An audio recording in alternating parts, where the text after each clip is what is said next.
Mr. Speaker. Mr. Speaker. Thank you very much, Mr. President. Mr. Speaker. Thanks, Mr. Speaker. The opposition.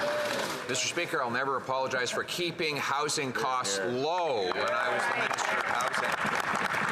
But if you were hoping for some interest rate relief today as a mortgage holder, as someone with a small business loan or a line of credit, you got some bad news that the Prime Minister is not worth the cost.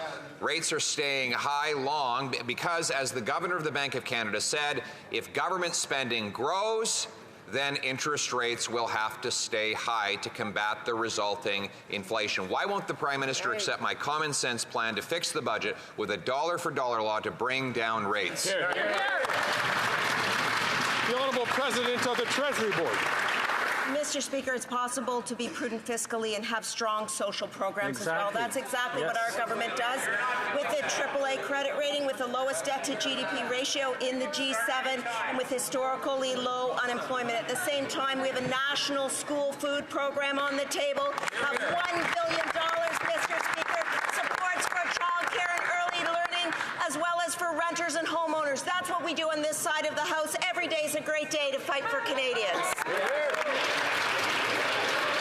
The Honourable Leader of the Opposition. Every day is not a great day when you're living in a tent city, or when you've had your mortgage double, or when you are with the families 1 in 4 children who can't get enough food, and they put forward a food program that doesn't have any food. Right. Instead, what they've done is doubled the national debt and driven up interest rates. Today we learned that the Bank of Canada is unable to bring rates down because the Prime Minister continues to make massive multi-billion-dollar inflationary spending. Why won't he follow my common sense plan to bring down the deficit and the rates?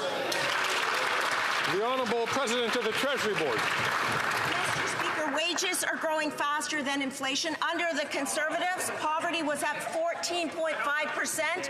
When we replaced the Conservatives, we brought it down to 7.4%. Mr. Speaker, we will continue to invest in Canadians with the supports for affordable housing, for renters, for early learning and childcare, and because of our work, we will make life fairer for Canadians, unlike the Conservative leader who is here for himself. Thank you. The Honourable Leader of the Opposition. Mr. Speaker, we're finding out today from the Bank of Canada that the Prime Minister is not worth the cost.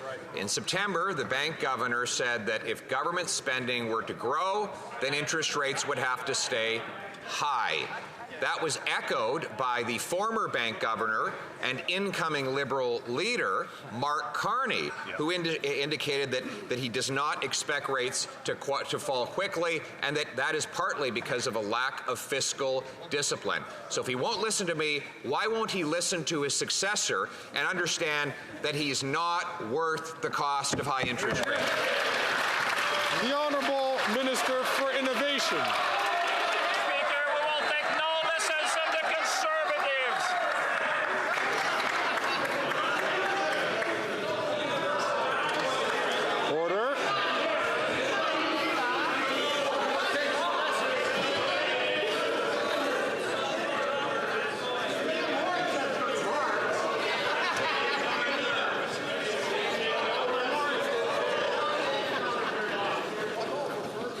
The Honourable Minister for Innovation. Mr. Speaker, I hope the Conservative will listen this time because Canadians are watching at home. Mr. Speaker, we will take no lessons from the Conservative. On this side of the House, we have a plan to build more houses. We have a plan to build more prosperity in this country. We have a plan to create more jobs, Mr. Speaker. On the other side, they have slogan, Mr. Speaker. Canadians are smart. They understand that slogan